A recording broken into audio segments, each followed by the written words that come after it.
Okay, so this is a third video in the series of Serge Kameruka system videos.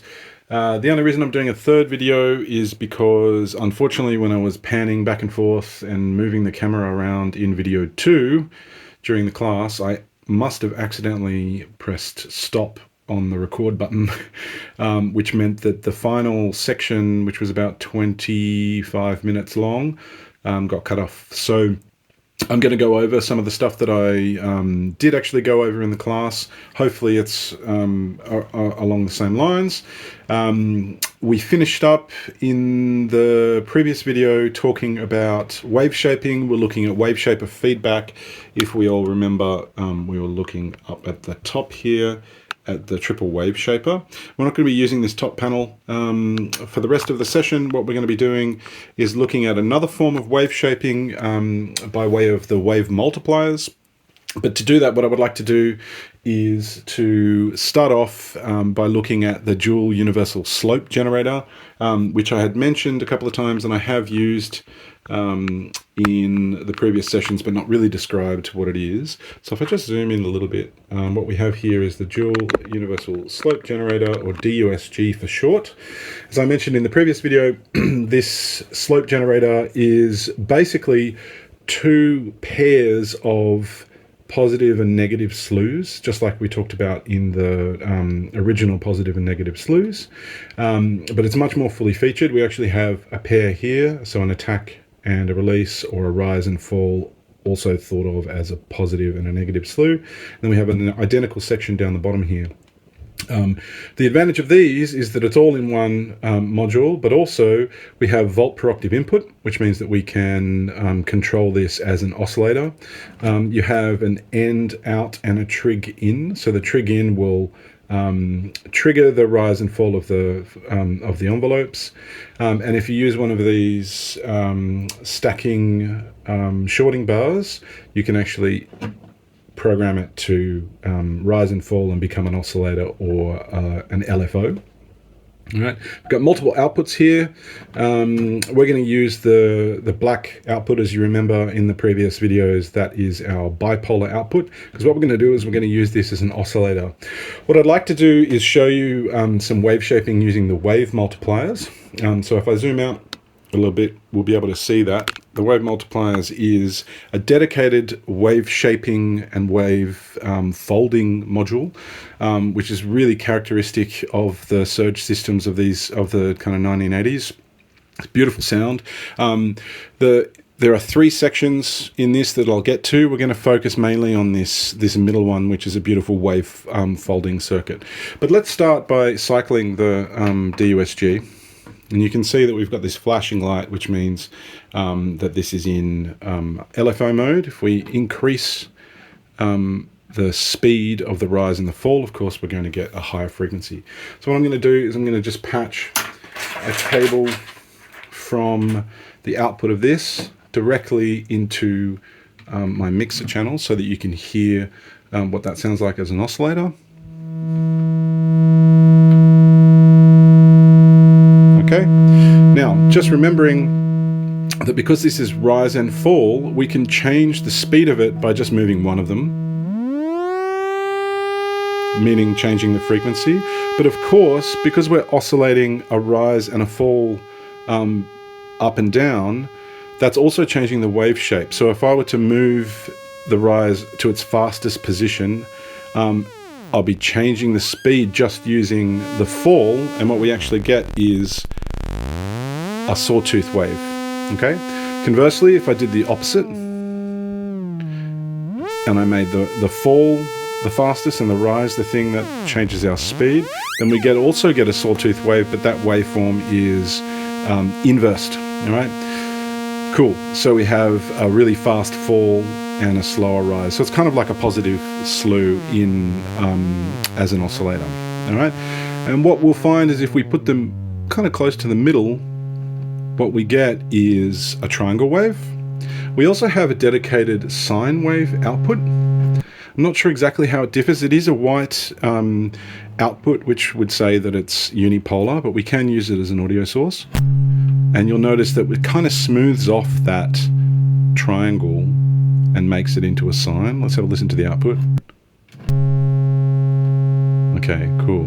So sine, triangle. Now, let's use the sine output. All right, cool. So that's great. Lots of things that you can do with the DUSG. It has an input here. That input you can use for slewing purposes, just like we saw with the positive and negative slew. You can either voltage control either positive or negative the rise, or voltage control positive or negative the fall, or both, or you can use the volt per octave input. We also have a pulse output and a not rise output, which will be high when it's not in the rise. So a few different flavors of, I guess, generating triggers, delayed triggers or pulses, and also a square wave. Okay, cool. So let's choose that as our sound source. What I'm going to do is create another sequence, and this time the sequence that I'm going to create is going to be with the TKB, and this is to demonstrate, so I'm putting a few different concepts here.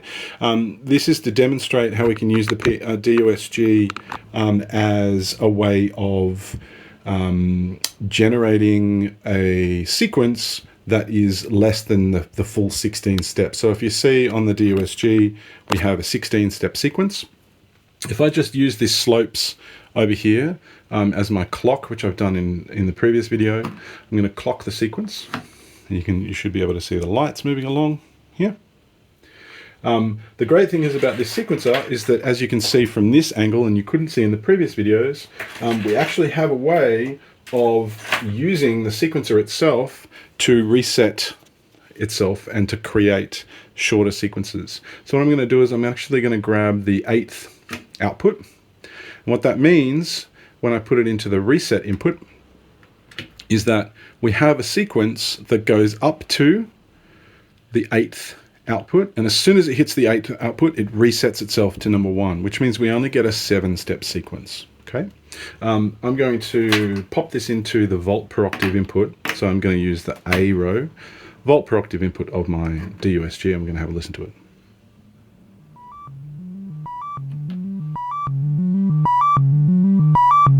Okay, so that's a 7-step sequence. All right, and as I showed in class, what's interesting about this is that this will reset to number 1, but that's not the default. It's only resetting to 1 because the last pressure pad that I pushed was number 1. But if I were to press pressure pad number 2,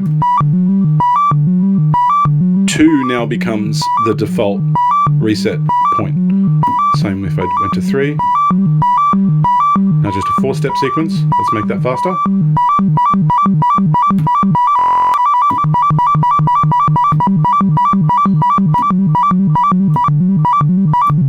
Okay, good. And someone in class asked, what happens if you press one of the pressure pads past the reset point? Well, it'll ignore the reset,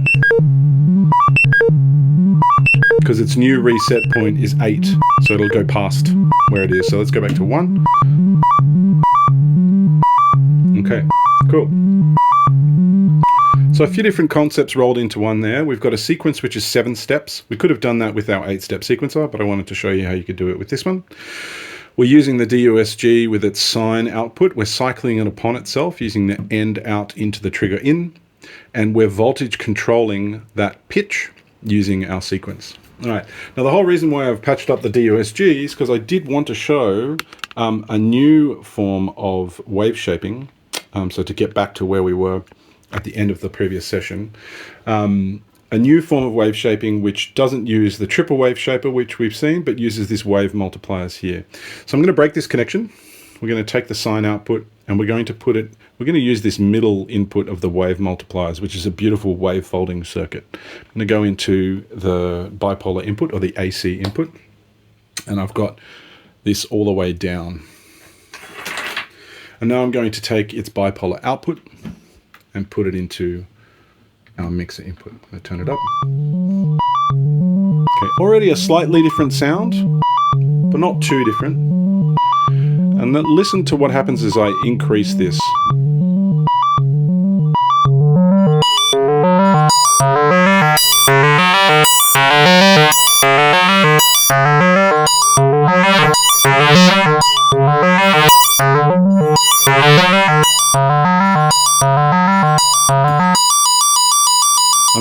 that go down low. So you can hear.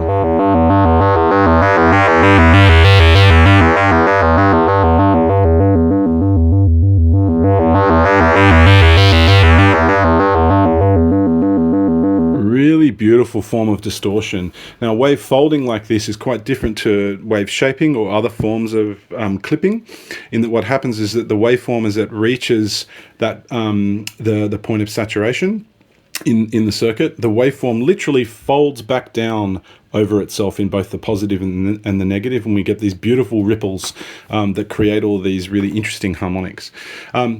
So that's that wave folder circuit. I want to show you, just whilst we're here, I didn't do this in class, but I want to show you what the other ones sound like. They're quite different. So that's the first one. Let's go out of the top one. We're in the high position here, so we're processing audio. We go into the input, and it's actually different to the middle one because we have 0 amplitude. As I open this up, it's a very subtle effect. We get just a little bit of saturation going on. So you could use this kind of like a timbral VCA, if you like, by controlling this input. All right, let's take a listen to the output of the bottom wave folder. I'm going to use Wavemultiplier, rather. I'm going to use the input 1. So again, no sound. Oh no, what did I do? I did the wrong thing. I've done it the wrong way around. Whoops. Okay, so this one goes into the input and then output. So we do have some sound to start with.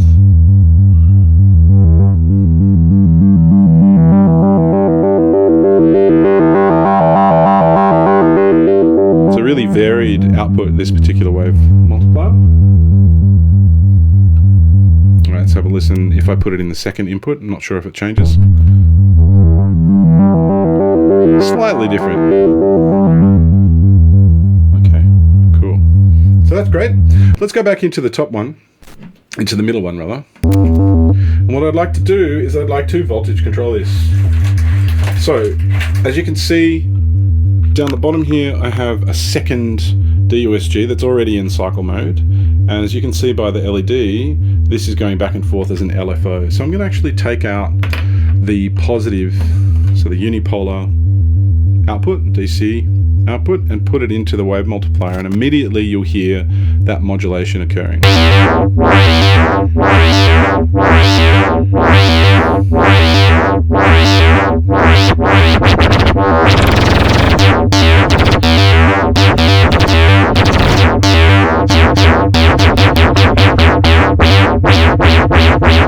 Okay, so really gnarly, distorted sound.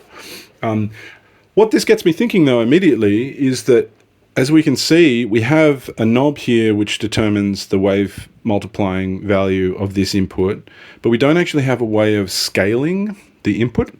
And so because of that, what we need to do, if we want to be able to kind of scale much more, kind of fine tune and be precise about the modulation that's going in, we're going to need to use some kind of a scaler or a VCA in order to scale that voltage. So let's have a listen to it as is.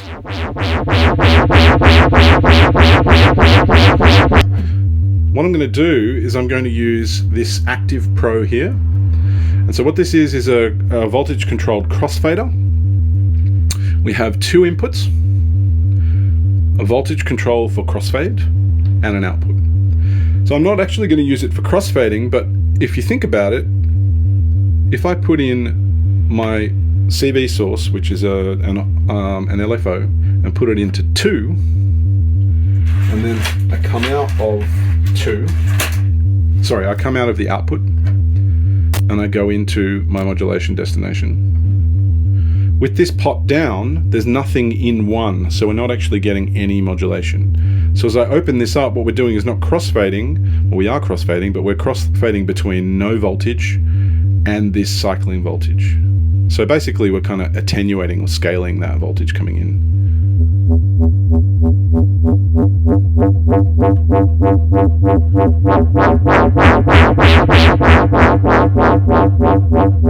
Okay. All right.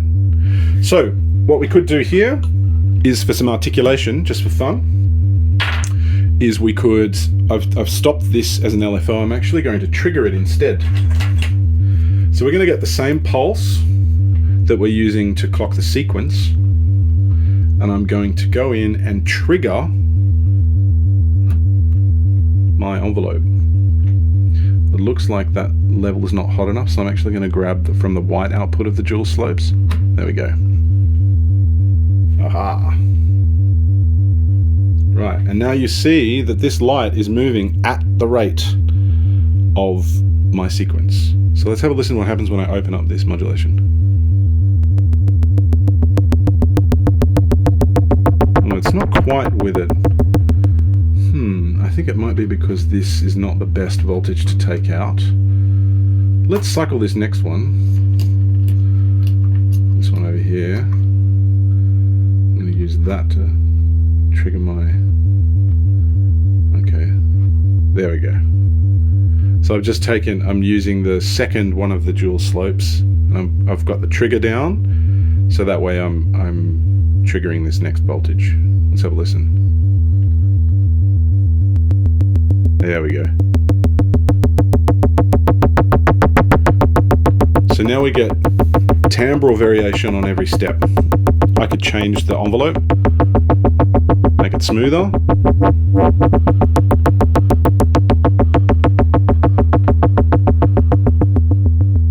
Okay, cool, that's great. So now what that makes me think is that given this is going into a voltage control input, how about we use another step of the sequencer, sorry, another output, so B for instance. Let me zoom that out. And I'll use that to scale how much modulation is happening for each step. I've got them all at 0, so there shouldn't be anything. But now I can actually, on these 2 steps,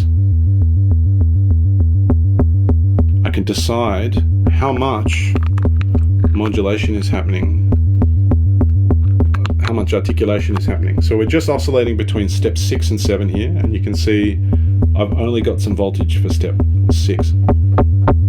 So if I were to do all steps,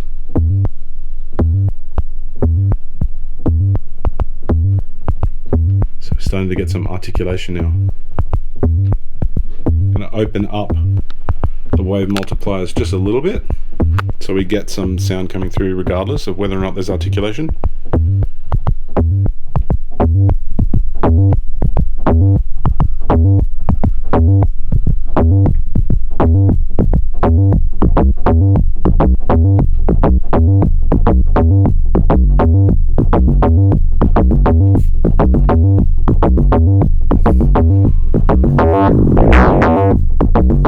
I can open up this one a bit.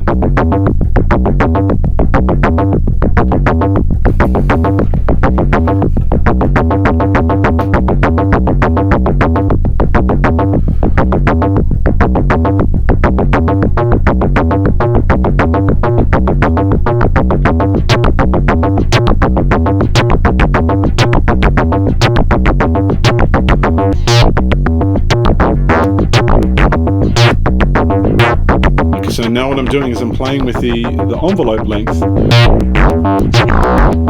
so we have different flavors of articulation.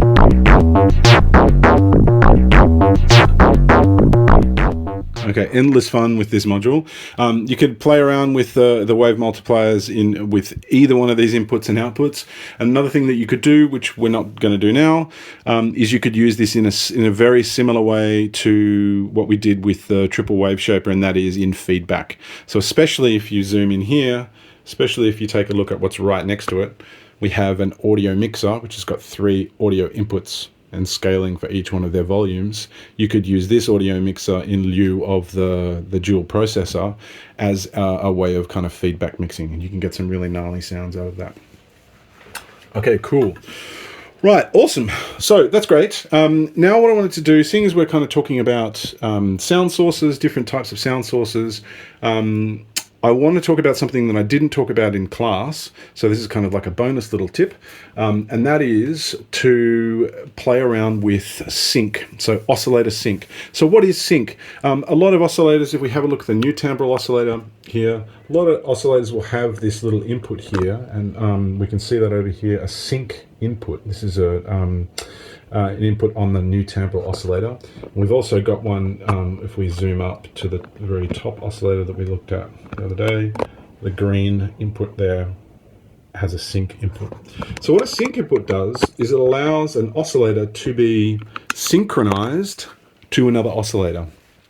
And what that means is that as an oscillator goes up and down, if it receives another oscillator, say a rising edge of a square wave or a sawtooth wave or something like that, it forces the cycle of the oscillator, which is going back and forth, to snap back periodically as soon as it receives a trigger input. Now that's super interesting because it then means that the harmonics that are coming out of that oscillator then are harmonically related to whatever is actually synchronizing it. It's a super interesting sound. It sounds a bit technical, and it is, but I want to show you, rather than actually just using the sync input of an oscillator, I want to show you how you can patch that up, because we're going full patch programmability right now. So what I'm going to do is I'm going to just undo this patch. Whoops, sorry. Okay, I'm going to undo this patch, and what we're going to do is we're just going to take the output here of a dual universal slope generator. We're going to take the let's take the bipolar output. I'm going to put it in the mixer. Sounds like this. I've made it a sawtooth wave. And just remember that the DUSG here, I've got it in self-cycle mode, which means it's an oscillator, but it still has an input.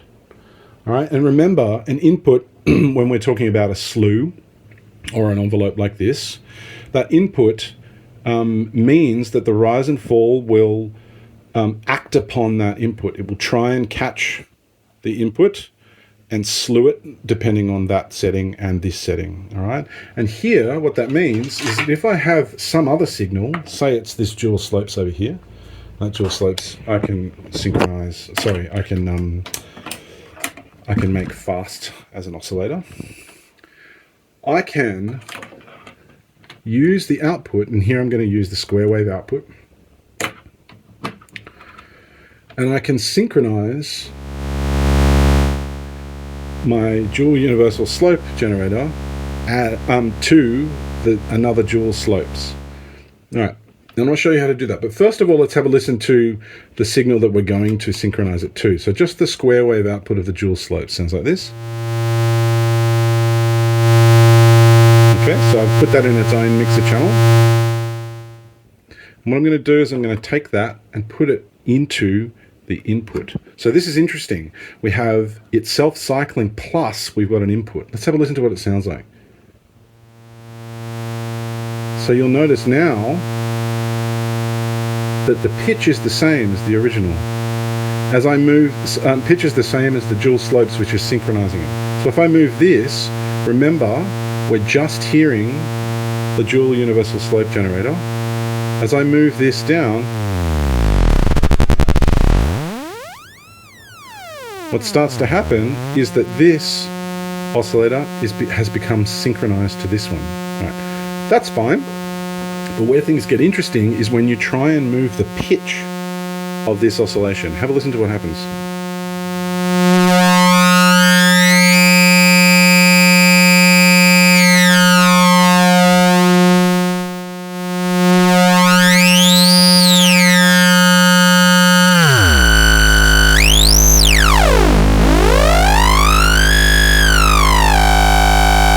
We can hear how now this one, instead of actually just changing pitches freely, as it would if we didn't have it synchronized, what we're hearing is a rippling of harmonics that are related to this dual slopes that's synchronizing it. And I'll prove that by taking out the synchronization.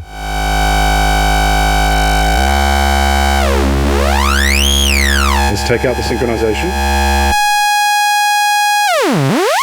Very free pitch change, but as soon as we put this one in,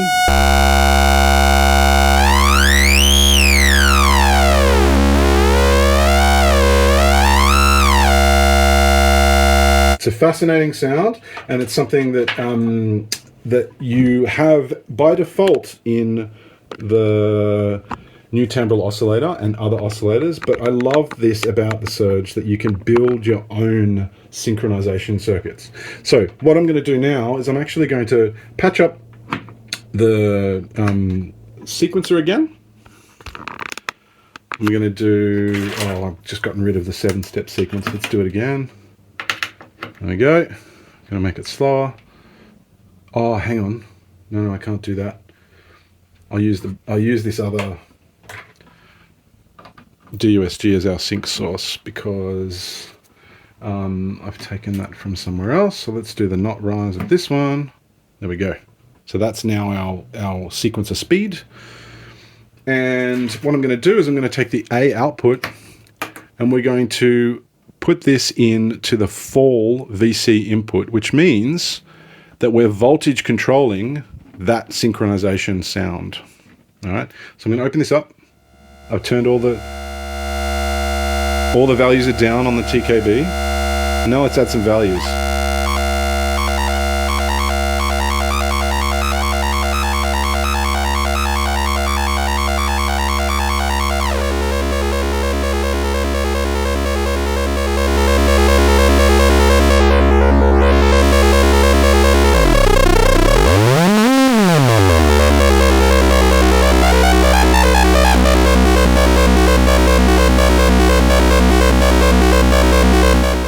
Okay, super interesting sound sync. And because it's very rich, of course, what you would probably want to do, or you don't have to, but probably want to do is put that first into a filter.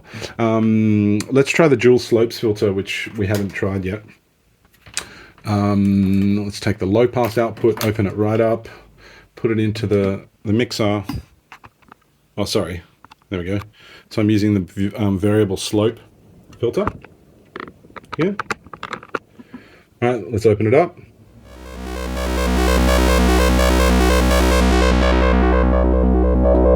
Opening up some Q.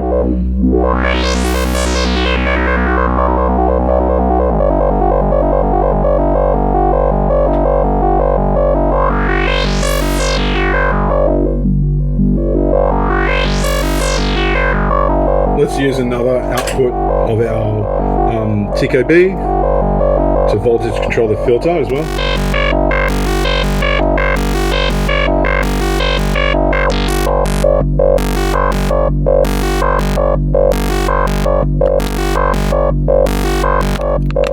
Super interesting.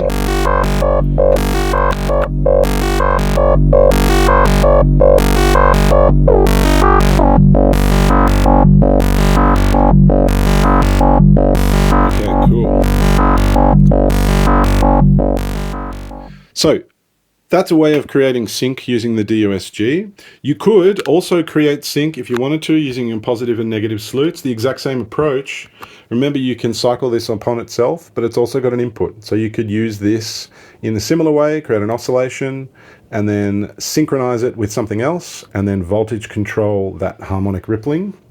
You could also, if you wanted to, and I'll just demonstrate this really quickly, you could use the envelope generator itself as an oscillator.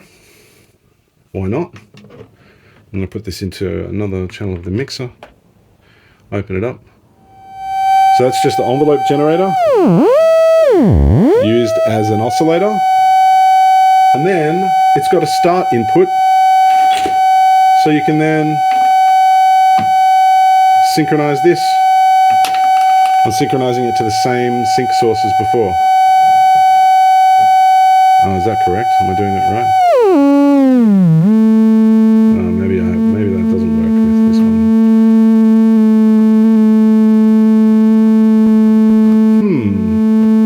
Why doesn't that work? Oh, maybe that doesn't work. That's interesting. Maybe I'm wrong. I am wrong. I don't think you can do that. I'm sure I've done that before. There'll be an update if I find that you can do that. Okay, cool. So that's great. Now, this brings me to the last module, and this is probably one of the most complex modules, so if you do some searching on the internet, you'll find some fantastic demonstrations of this one. This is called the SSG, or the Smooth and Stepped Generator. So this is a great module. It's used a lot for sample and hold. Sample and hold is the process whereby you take any signal, often it's a random signal, white noise or something, but it can also be an oscillation. And what you do is you periodically hold or sample that input so that you can, from a continuous oscillation, create some kind of a staircase CV source. And that could mean an arpeggiation, or it could mean completely random outputs. So what we've got on the top is a smooth side. The smooth side has a cycle input and an input. Think of this as like a positive and negative slew together. It slews both in the positive and negative directions. But it can also cycle upon itself and become an oscillator. You can see that LED there is lit up, and then it can be an oscillator or an LFO. All right, but it's also got a hold input, which means we could use this for sample and hold. We're going to start though by using this one down here, which is the stepped side, because this is what you would generally use for pretty classic sample and hold. So sample and hold is a way of creating randomized control voltages, not just for pitch, but here we're going to demonstrate it using pitch. So what I'm going to do is I'm going to just just going to be really simple here. I'm just going to unsynchronize my DOSG from before. We're just going to hear a static pitch. Let's make it sine. Beautiful sine. Okay, cool. So I'm going to describe what happens here. What we need, first of all, is we need some kind of input into the stepped side of the of the SSG, the smooth step generator. That input could be anything, but what I'm going to use is this special output here, which is called an SH, or a sample and hold source. I want to show you what that source actually sounds like as an audio source. You wouldn't use it as an audio source very often, but this is what it sounds like. It's a really chaotic, very noisy waveform. Now the great thing is about this is that it's really hot. There's a lot of signal, and it's perfect for sampling because it's very noisy and very chaotic. So what I've done here is I've taken the sample and hold and I've put it into the input of the stepped generator. What we have to do now is we have to sample that input. What that means is that every time it receives a rising edge, so from a dual slopes, for instance, let's do the one right next to it. We've got this flashing light up the top here. Every time it receives a pulse, it holds the latest value that it's heard in the input. And because this is chaotic, what we're going to have is we're going to have a kind of a random output. So we see, as we put that in the sample, it's giving us different values. You see this by the LED. Different values for every time it's sampled. So I'm going to now take that output and I'm going to put that in the volt per octave input of our DUSG and open it up, and you'll hear immediate random pitches. He says, oh, I've gone into the wrong output. Silly me. Sorry. Let's have a listen.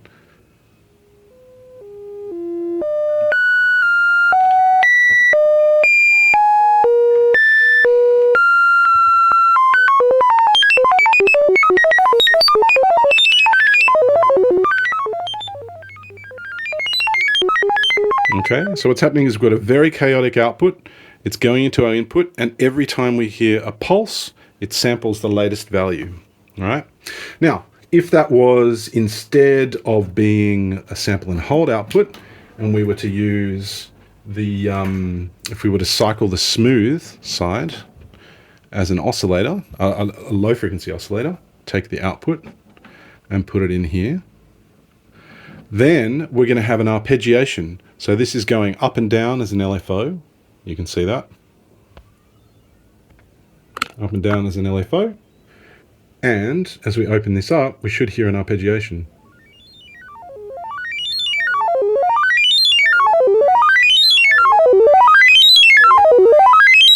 Okay. prove what's going on, if I take the output from SSG and put it just directly into what's being sampled, you'll hear this sweeping up and down as an LFO. Okay? So here, instead, we're first sampling this LFO at a particular rate.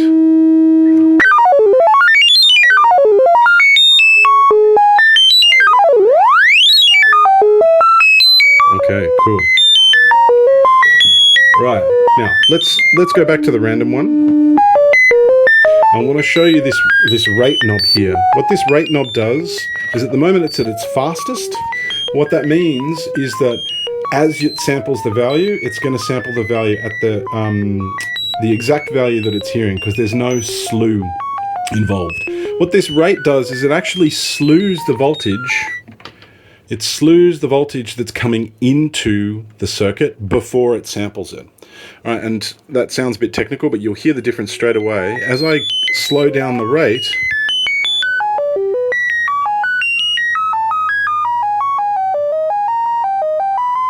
even though it's stepped, you can hear that the range is smaller. It's a smaller range because what we've done is we've slewed those random voltages before they come into the sampling circuit.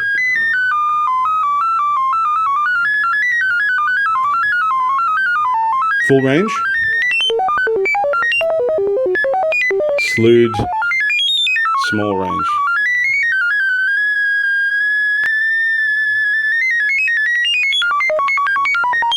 Okay, so that's pretty interesting. If you wanted to, let's not cycle the smooth side. We can actually use the smooth side for a very similar thing. So what we're going to do now is we're going to take this sample and hold input. We're going to put it into the input of the smooth side. And we're going to increase the rate. We can see that there's no slew, so it's going up and down. There's not going to be any sampling at the moment. If I take the output and I put it into the DUSG, have a listen. What it's doing is it's passing the crazy sample and hold, and it's not slewing it at all. So it's super fast, and it's just feeding into the oscillator. So that's not really helpful. But if we take this same trigger that we were using to sample the stepped side and put it in the hold input, what the hold input does is very similar to the sampling. As you've got a high gate, it will hold the latest voltage. So let's have a listen to how that's different or similar.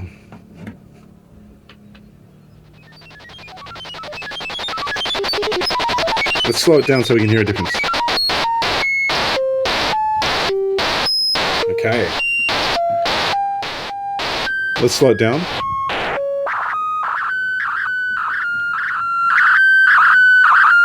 All right. So what's happening here is that I know that this particular signal is not high all the time. So it's a different input. The hold input is dependent on whether or not the signal is high or low, whereas the sample input is just a trigger. It says, please, when you hear a trigger, hold the latest sample, whereas this one is dependent on whether or not it's high or low. So as you can hear, when this goes up and down, we're passing the normal signal and then we're holding and sampling.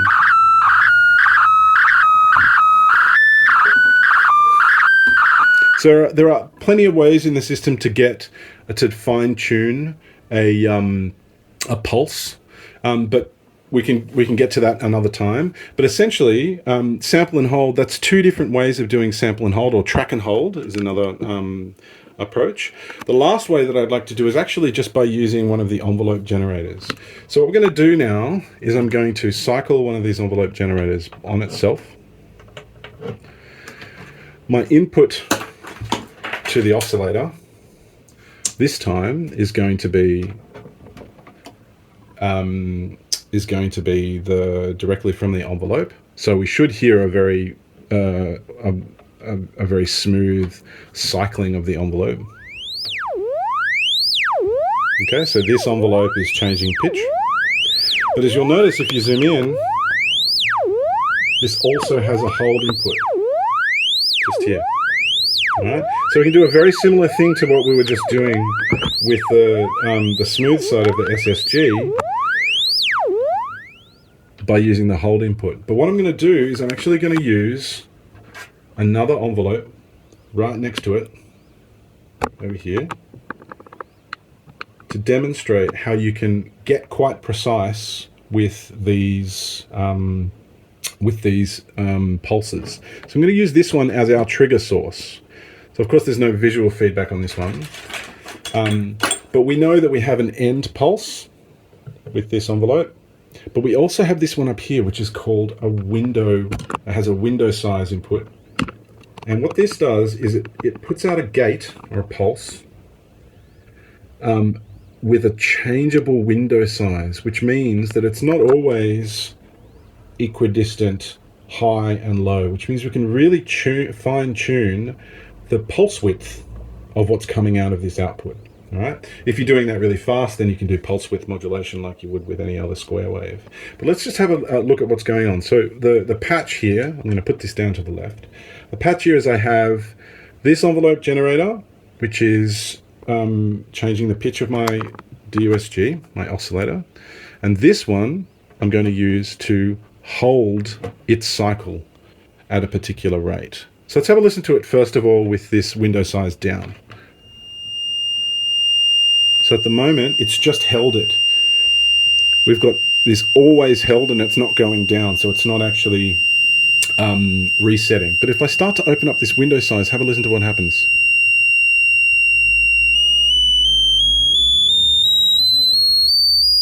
Okay.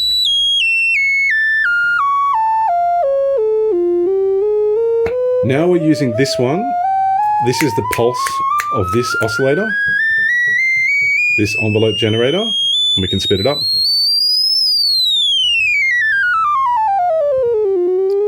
Which is holding this one. So rather than this one going up and down smoothly, we're now using this one for sample and hold. And if I speed it up,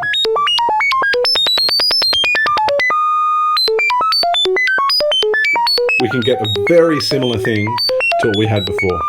Now we don't have the same control as we did with the stepped side. If you remember, with the stepped side, there was also this rate control down here, which kind of slews the input. But you could approximate that if you wanted to. And the way that you would do that is the oscillator itself, you could slew its output. Okay, so just for the final trick, I take this envelope and I'm going to put it in a positive slew. I'm going to build on some techniques we already know, put the positive slew into the negative slew, and then that is what comes out. Okay. I think this is right. It may just slew the voltages. Yeah, no, it's just going to slew the voltages. So it's not quite the same because we're actually slewing the output rather than the input to the process. But it's still an interesting process.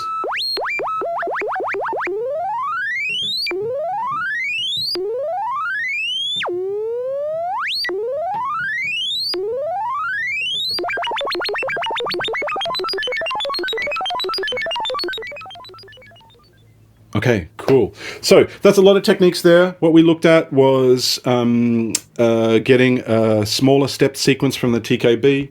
We looked at the DUSG as an oscillator. We looked at Wavemultipliers as an interesting way of getting rippling harmonics. Then we looked at the DUSG, and we looked at synchronization, oscillator sync. Made a couple of mistakes here thinking that we could sync these envelope generators, but we did explain how we could synchronize the positive slew, for instance. Then after that, we talked a little bit about sample and hold. We looked at the stepped side, and on that stepped side, we talked about the rate control, the sample and hold output, which gives us a really chaotic output. We looked at the smooth side as an oscillator and an LFO. We talked about hold. and how that's a bit different to the standard kind of sampling here. And then we looked at how we could use sample and hold using kind of standard 1973 modules up here, prior to the more fully featured smooth and step generator, although there was a smooth and step generator in the original Paperface 1973-75 designs. So that's a lot. This is much longer than I expected it to be, but hopefully that gives even more of an idea of the patch programmability of this particular system. There's so much more that you could do, but that's now up to you to make music with it and explore. So thanks so much.